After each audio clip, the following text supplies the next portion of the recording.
September 11th, 2001 is a day that will forever be remembered as a day of mourning and great sorrow. But it all began as just another ordinary Tuesday. I was off that day. I remember I was running some errands and listening to music on the radio, and it came off. There was an interruption with the alert of an airplane crashing into one of the towers, and it took me by surprise. I was in science class in Coral Reef, and our teacher actually turned on the TV and told us something was going on. She didn't really know what was going on, but we started watching the television, and then we saw the second plane hit the tower, and everybody was just in shock.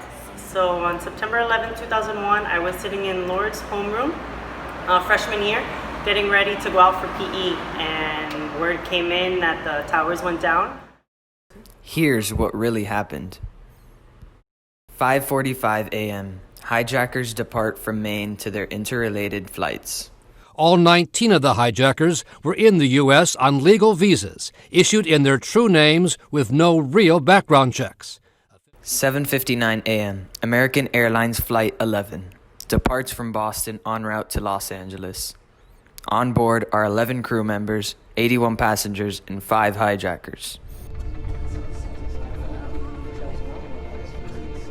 From the back of the aircraft, flight attendant Betty Ong calls an American Airlines operator on the ground.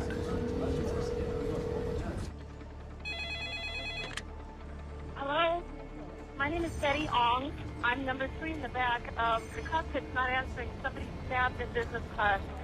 And I think there's mace that we can't breathe. I don't know. I think we're getting hijacked.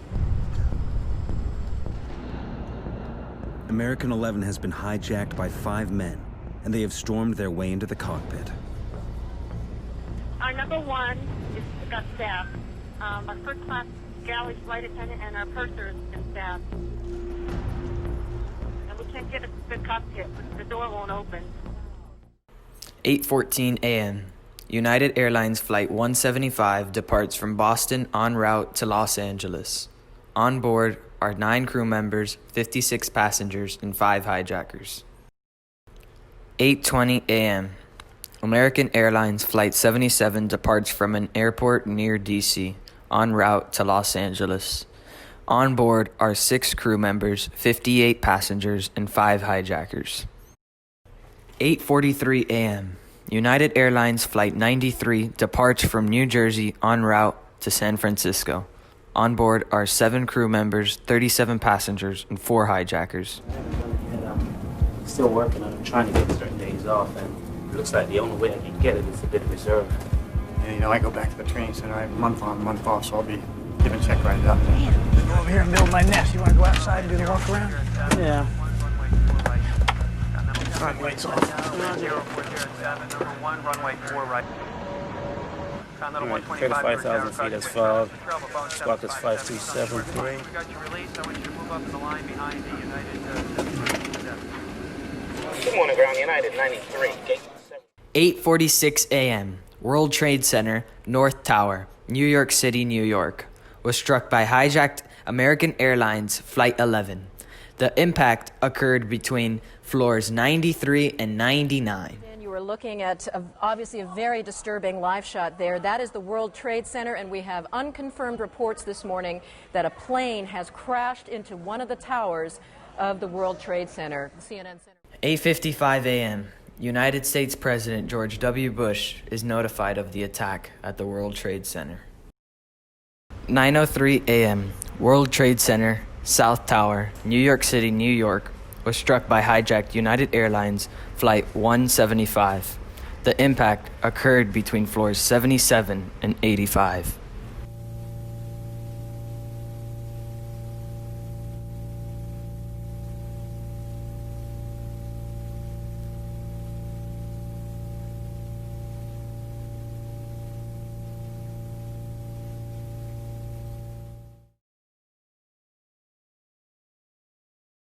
"9:05 a.m. President Bush is again notified of another attack on the World Trade Center.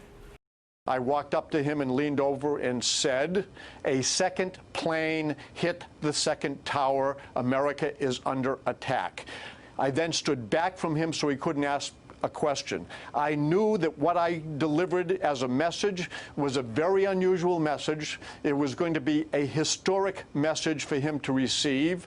I knew that he was in a venue where he really probably couldn't ask questions the way he wanted to, but I also had every expectation that he recognized what his job was as president. And I think that's the day he really recognized the great burden of being president. 9:25 a.m. The FAA suspends all civil aircraft flights from the U.S. from taking off. 9:36 a.m. United States Vice President Dick Cheney is evacuated to the Presidential Emergency Operations Center. 9:37 a.m. Pentagon was struck by hijacked American Airlines Flight 77. The throttle was set to maximum power.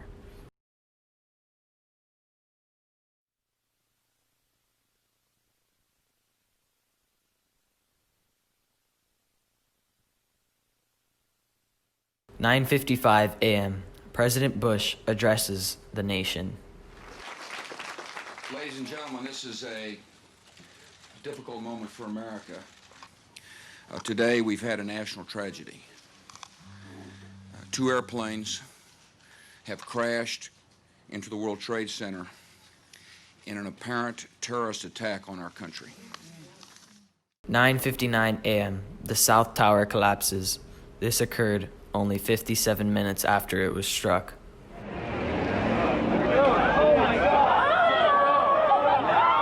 I turned and I ran, and as I was running, I got picked up by a wave, got picked up and tossed. Wound up buried under a bunch of debris. 10:03 a.m. United Airlines Flight 93 crashes in a field near Shanksville, Pennsylvania. This hijacked flight missed its target, Washington, D.C., due to a passenger revolt.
(10:24 a.m.) All transatlantic flights headed to the U.S. are diverted to Canada. 10:28 a.m.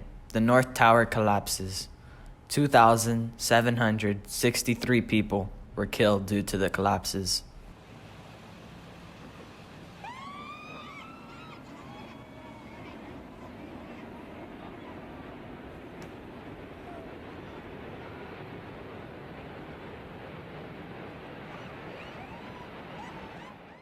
(1:04 p.m.) President Bush vows to hunt down and punish those responsible.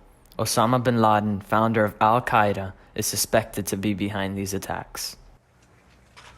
Make no mistake, the United States will hunt down and punish those responsible. 8:30 p.m. President Bush addresses the nation again. These acts shatter steel, but they cannot dent the steel of American resolve. These acts of mass murder were intended to frighten our nation into chaos and retreat. But they have failed. Our country is strong. A great people has been moved to defend a great nation.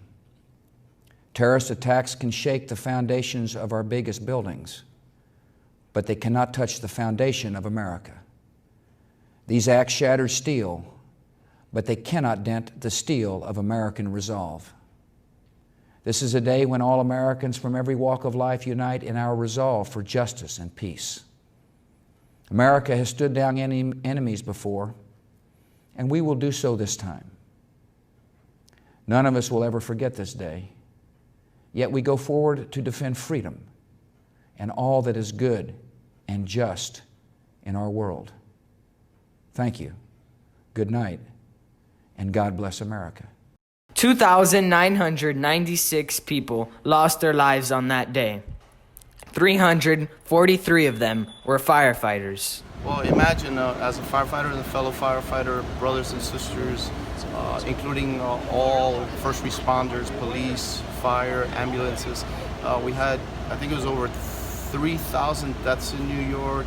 While others ran away, these brave individuals ran into the face of danger. Some never made it out.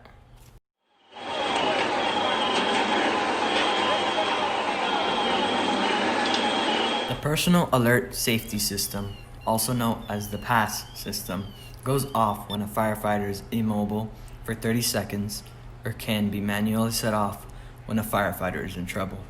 Well, I'm part of the Urban Search and Rescue team with FEMA under Florida Task Force 2, and we were deployed to New York on September 11th to assist in the search and rescue efforts at the World Trade Center site. Young or old, rookies or veterans, male or female, at the firehouse, it is a camaraderie between all. They are a family, a brotherhood. This event was an eye-opener because we always think, that the guys are always going to be around. The guys that you're around 24 hours a day. And, sometimes we take for granted, the fact that, something like this can happen and, lives will be lost. And I think the brotherhood in the fire department is probably one of the strongest around. I know the police force is also strong. And I think it's just like a security blanket. Everybody takes care of each other. Everybody looks out for each other. Only time and the bond these firefighters have for each other can help heal these wounds. This project hit home, as my dad has been a firefighter since before I was born.